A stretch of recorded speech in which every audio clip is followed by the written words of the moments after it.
Buenos días, hermanos, ¿me oyen? Dios les bendiga en este día y vamos a hacer una oración para encomendar la palabra del Señor en sus manos. Padre Dios nuestro, estamos delante de ti y pedimos que tu Espíritu Santo, Señor, nos guíe cada día a toda verdad y a toda justicia a través de el estudio de la lectura de tu palabra. En el nombre de Jesús. Amén. Queridos hermanos, nosotros, este día hay unos problemas técnicos con el sonido, pero yo sé que el mensaje va a ser oído. Nosotros, hermanos, no somos los dueños de nuestro destino, ni individualmente, ni como nación. Y como nosotros muchas veces nos jactamos de que nosotros somos dueños de nuestro tiempo, dueños de lo que nosotros queremos hacer.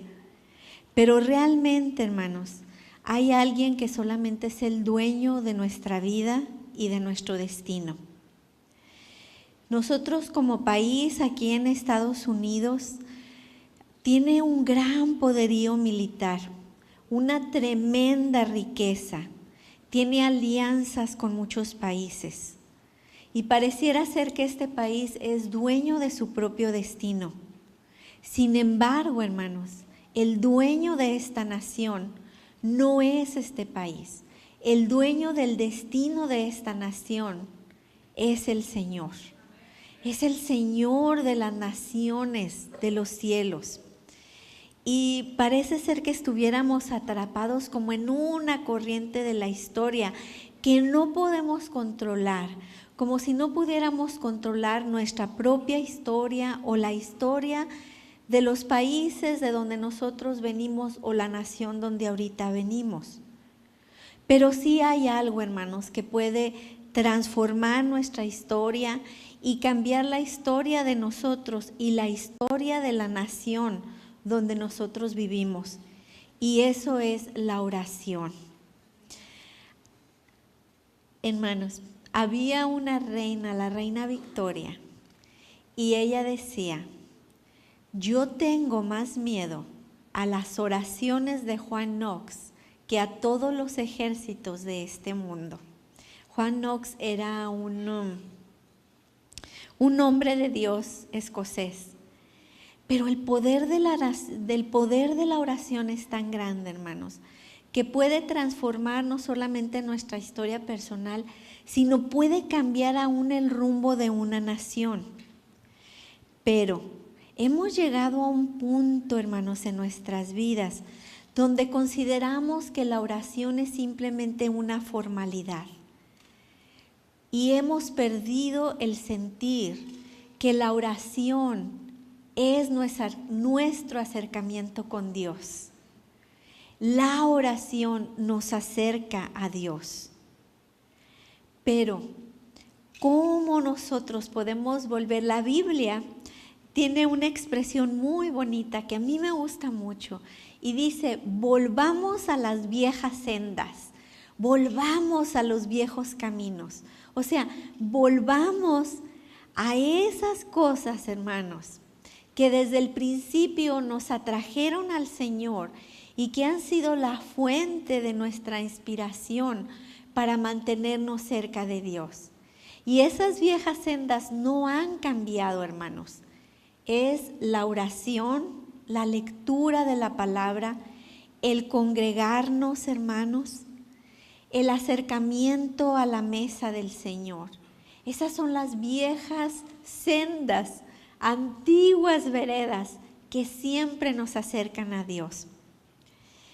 Miles de personas solamente podemos orar cuando tenemos una gran tensión, peligro, incertidumbre y angustia. Sin embargo, Jesús les enseñó a sus discípulos que debemos de orar siempre.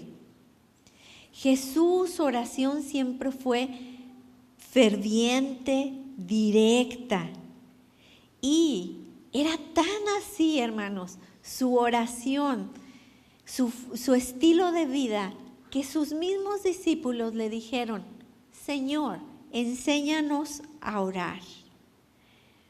Lucas 11, versículo número 1. Y si nosotros vemos a la Biblia, hermanos, de tapa a tapa, se encuentran personas en la Biblia, relatos de gentes como usted y como yo, que cambiaron el rumbo de la historia simplemente por medio a través de la oración.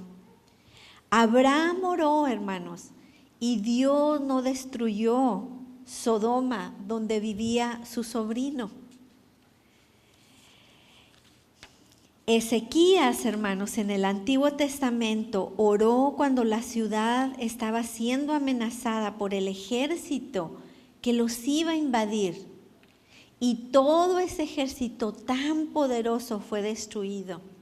Elías oró y el Señor mandó fuego del cielo para consumir el altar y a todos los profetas falsos. Eliseo oró y el hijo de una mujer viuda resucitó. Jesús oró junto a la tumba de Lázaro y Lázaro resucitó. El ladrón ahí, con los estertores de la muerte, oró y Jesús le dijo: hoy estarás conmigo en el paraíso. Juan Wesley oró y llegó el avivamiento a Inglaterra. Jonathan Edwards, uno de los misioneros más grandes en esta nación, oró y miles de personas entregaron su vida a Cristo. La historia, hermanos, siempre ha sido cambiada, no por hombres poderosos, no por gente especial. Ha sido cambiada por personas comunes y corrientes como usted y yo, que doblaron sus rodillas y buscaron al Señor. ¿Qué cosa, hermanos, más gloriosa sería si millones de nosotros hiciéramos uso del privilegio de orar? Jesucristo murió para hacer, hermanos, que esta comunión y esta comunicación con nuestro Padre Dios fuera posible. Él nos dijo que hay gozo en el cielo cuando un pecador se aparta del mal y busca a Dios. Y nos dice, fíjese, cuando un pecador como usted y como yo simplemente hace una oración tan sencilla diciéndole al Señor: Señor, ten misericordia de mí, que soy un hombre pecador. Cambiamos la historia, nuestra propia historia. Cuando los discípulos fueron a ver a Jesús y le pidieron a Jesús que les enseñara a orar, Jesús les dio una oración modelo que es el Padre Nuestro. Sin embargo, la Biblia va más allá del Padre Nuestro, hermanos, y hay decenas de pasajes en que Jesucristo nos da instrucciones, nos da indicaciones de cómo Él en toda su vida practicó la oración. Jesús tuvo solamente 3 años de ministerio público, pero nunca estuvo demasiado ocupado para orar. ¿Cuántos de nosotros, hermanos, podemos decir: estoy tan ocupado que no puedo orar, Yo siempre recuerdo un dicho de Martín Lutero que dice: el que ha orado ha trabajado bien. No hay mira, hermanos, ser cristiano no es, hermanos, decir que somos cristianos. Ser cristiano es caminar con el Señor. Ser cristiano es tener esa relación con el Señor. En esto, hermanos, no hay cuestión de ser bueno o de ser malo. La Biblia nos dice que todos nos cocemos en el mismo caldo, hermanos. Todos hemos pecado y todos estamos destituidos de la gloria de Dios. Pero el Señor nos invita a caminar con Él y a caminar con Él, hermanos, buscándole a través de la oración. Cada mañana, a lo mejor miles de personas recitan apuradas oraciones, versículos de la Biblia, como si fuera una mantra, ¿verdad? Como si fuera algo que simplemente nos protege. Y luego nos despedimos del Señor para todo el día.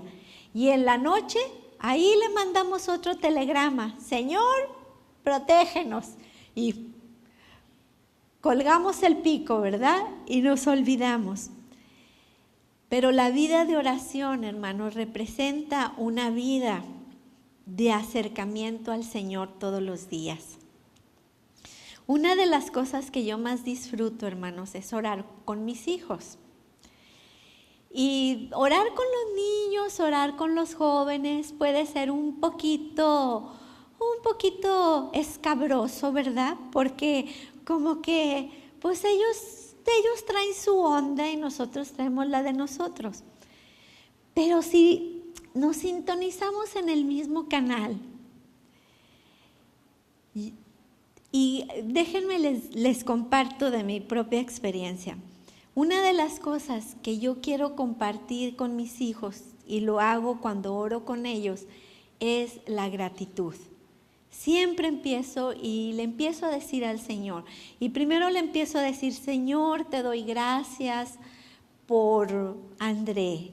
Te doy gracias porque él es una bendición para nosotros. Y luego así sigo con Ari, con el Toti, luego con Alessandro, con el chiquitín, y luego con la Marcelita, y con su papi, y por su abuelita, y por sus tíos y tías, por sus primos y primas, y por nuestros hermanos de la iglesia. Y cuando oramos por los hermanos de la iglesia, oramos por nuestros hermanos de Vaiselia, y por sus hijos, y por sus trabajos. Y luego, bueno, eso es todavía de agradecimiento. Y luego por nuestros hermanos de Porovi. Y luego me gusta así como darles salecita, ¿verdad?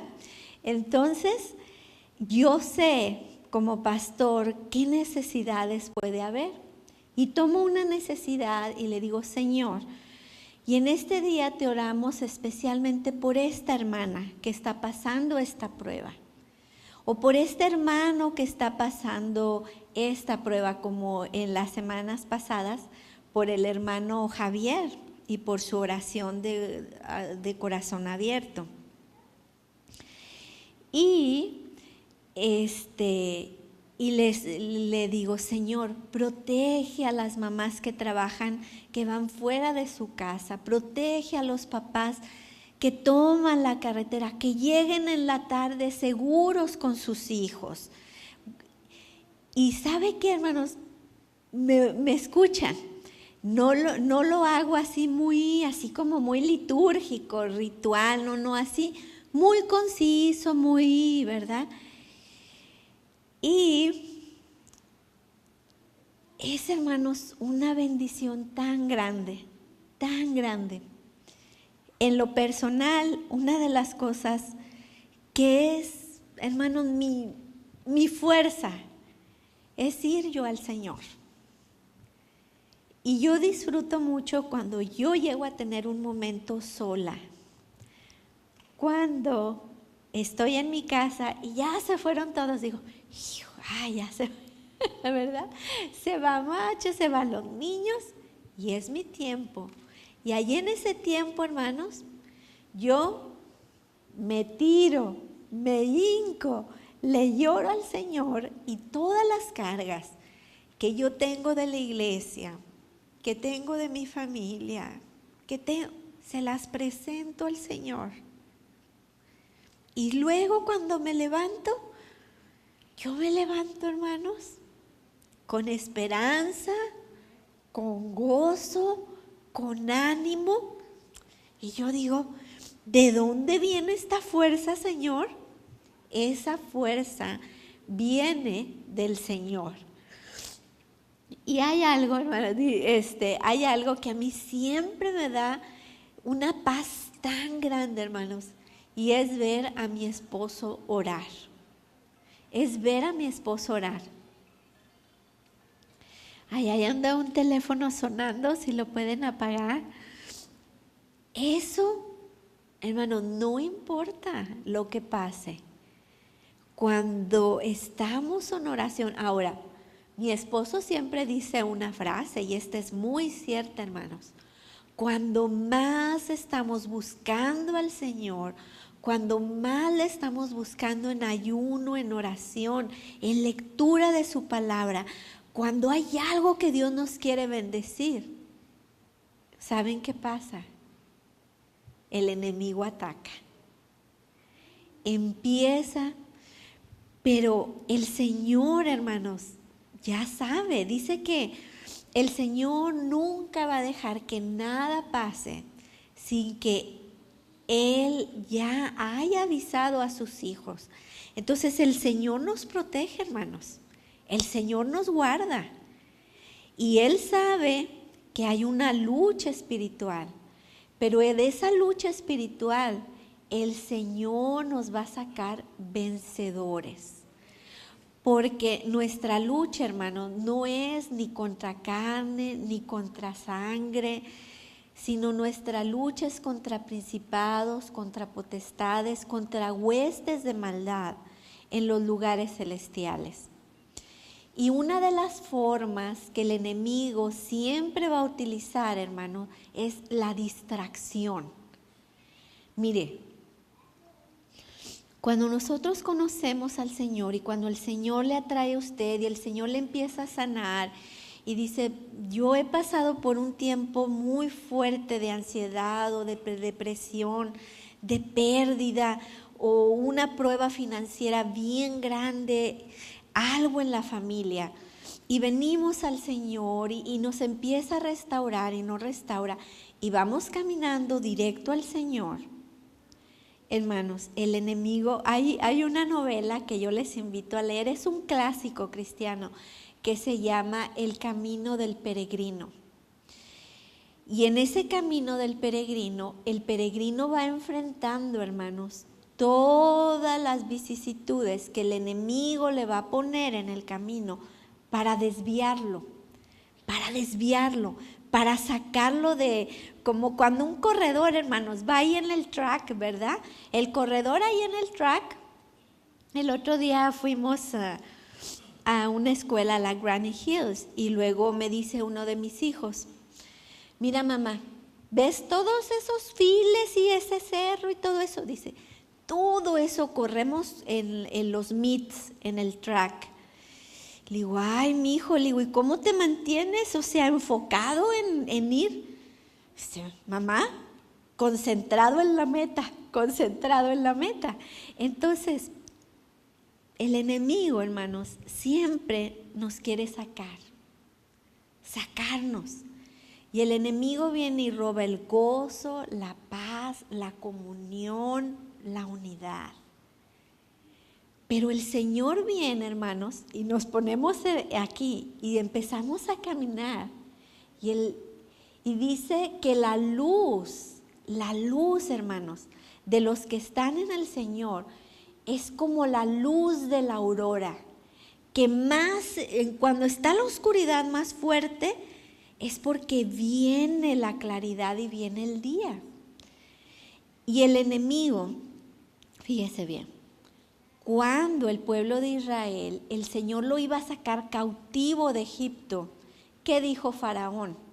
Pónganlos a hacer más ladrillos, pónganlos a trabajar más, para distraerlos. Así el enemigo también, él va a hacer todo lo que pueda, hermanos, y también nuestra carne va a hacer todo lo que pueda para distraernos de ir a buscar al Señor en oración.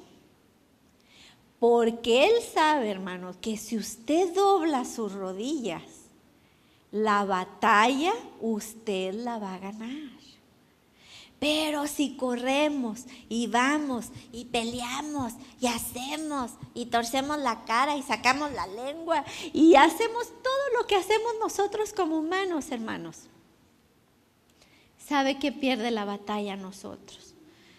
Pero con el Señor yo le digo, cuando yo estoy solita, y sabe que también aquí, hermanos, yo vengo cuando está aquí todo solo, y le digo así, Señor, estoy vencida, y ahí me pongo a orar. Yo solita le digo, Señor, te pido por tu iglesia, te pido por tus hijos, Señor, que el enemigo no nos distraiga, Señor, en esa meta donde vamos. La práctica de la oración transforma nuestras vidas, hermanos. No hay nada más que vaya a transformar la vida de un cristiano que su vida de oración y la lectura de la palabra, hermanos. Nada más va a transformar de una manera tan grande. Porque a la oración venimos, hermanos. Venimos para que Dios transforme a los demás. Venimos para que Dios haga milagros. Pero cuando venimos a la oración, hermanos, venimos para que el Señor haga el milagro más grande que Él pueda hacer, que es transformarnos a nosotros.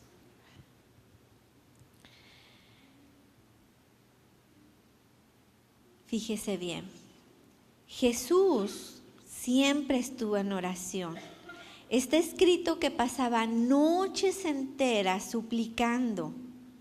Qué perseverancia, qué resistencia, orando siempre por nosotros. La Biblia dice en 1 Tesalonicenses 5:17, oren sin cesar. Y este debería de ser el lema de todo aquel que sigue al Señor. Dice el pastor Billy Graham que una vez una mujer, después de 10 años, le dijo, 10 años tengo orando por mi marido y cada año está más difícil y más duro de su corazón. Y el pastor Billy Graham le dijo, hermana, sigue orando.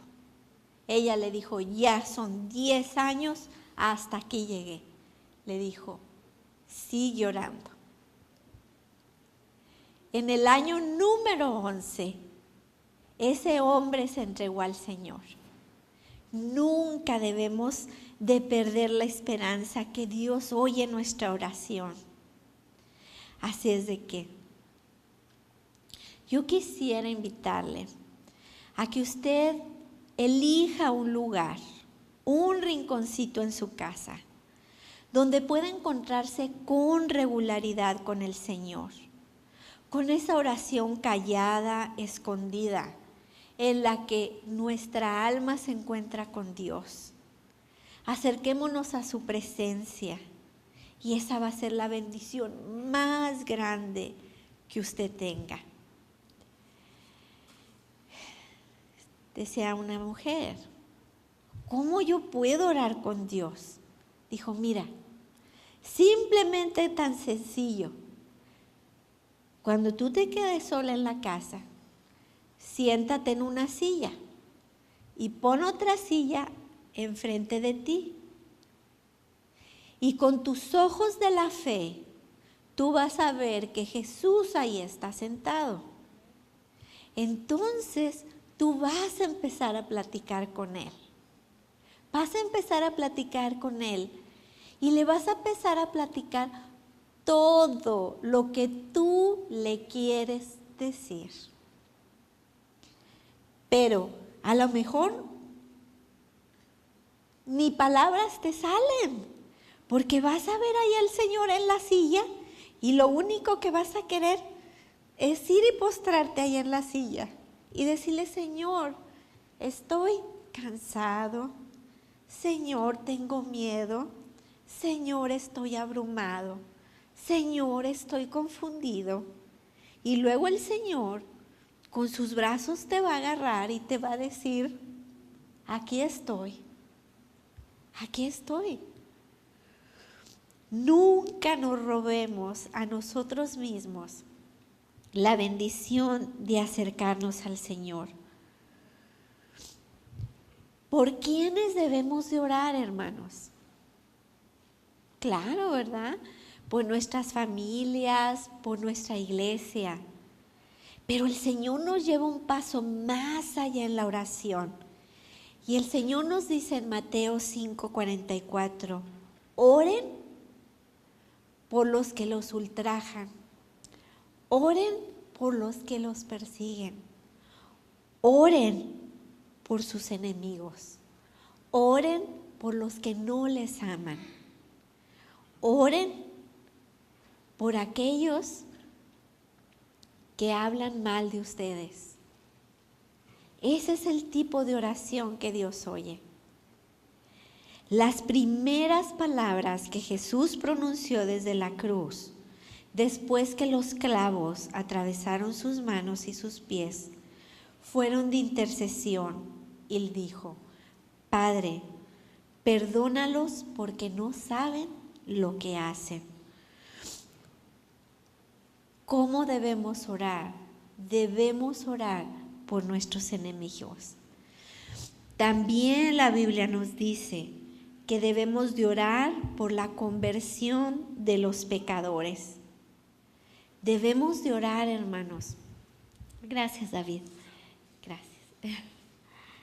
En una ocasión estábamos Marcelo y yo cuando estábamos iniciando ahí en Puroville, hermanos.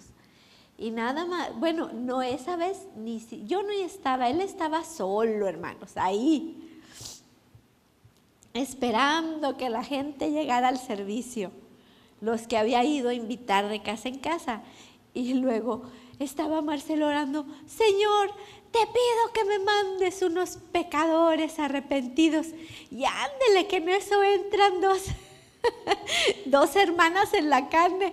Uy, Marcelo se puso bien contento y les dice, miren que ahorita le estaba diciendo, Señor, mándame unos pecadores arrepentidos. No, les dio una risa y hasta la fecha. Y dice, pastor, ¿se acuerda cuando estaba orando por unos pecadores y que vamos entrando nosotros? Ciertamente, hermanos, el Señor oye nuestra oración. Orar por nuestros enemigos. Orar por la conversión de aquellos que no conocen al Señor. Nada es imposible para el Señor. No hay nada demasiado difícil. No hay problema tan difícil. No hay carga tan pesada para el amor de Dios. Él conoce nuestro futuro. Él sabe que en veces tenemos miedos y incertidumbres. Pero vaya usted al Señor, así como Job. Job dijo, mas Él conoce mi camino, me probará y saldré como oro puro. Vaya al Señor, hermanos, y diga al Señor, Señor, tú conoces mi camino. Y el Señor le va a probar, pero yo sé, hermanos, que de cada uno de ustedes, el Señor va a sacar el oro puro. Vamos a prepararnos, hermanos, para recibir la comunión en este día. Hoy es día de comunión. Y incline su cabeza, hermanos, y vamos a estar en oración.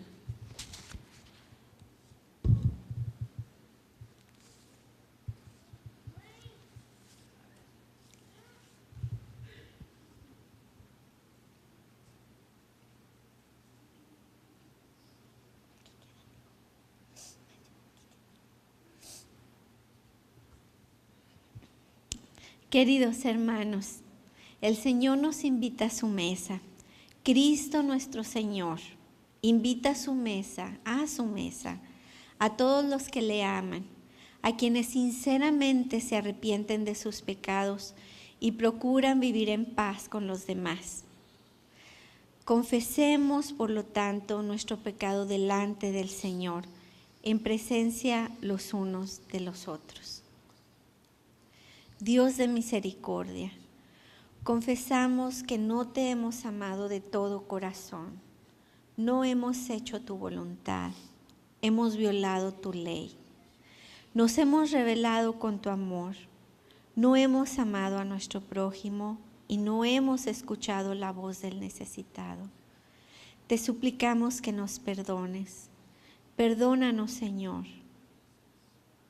Libéranos para que te sirvamos con gozo, mediante Jesucristo nuestro Señor. Amén. Gracias a Dios. Ahora, hermanos, escuchen las buenas nuevas. Dios muestra su amor para con nosotros, en que siendo aún pecadores, Cristo murió por todos nosotros. Somos perdonados en el nombre de Jesucristo. Usted es perdonado en el nombre de Jesucristo. Amén. Ahora, hermanos, le voy a pedir que se ponga en pie. Vamos a ponernos en pie. Y vamos a salir de nuestro lugar. Y el cuerpo de Cristo, hermanos, el cuerpo de Cristo es su iglesia. Y el cuerpo de Cristo, hermanos, está en unidad. Nadie de nosotros podemos quebrantar el cuerpo de Cristo. El Señor murió para que su iglesia y nosotros que somos parte de esa iglesia vivamos en unidad con Él. Compartan este día, hermanos, la paz del Señor con su hermano y su hermana, que es parte del cuerpo del Señor. Hagámoslo, hermanos, compartamos la paz del Señor.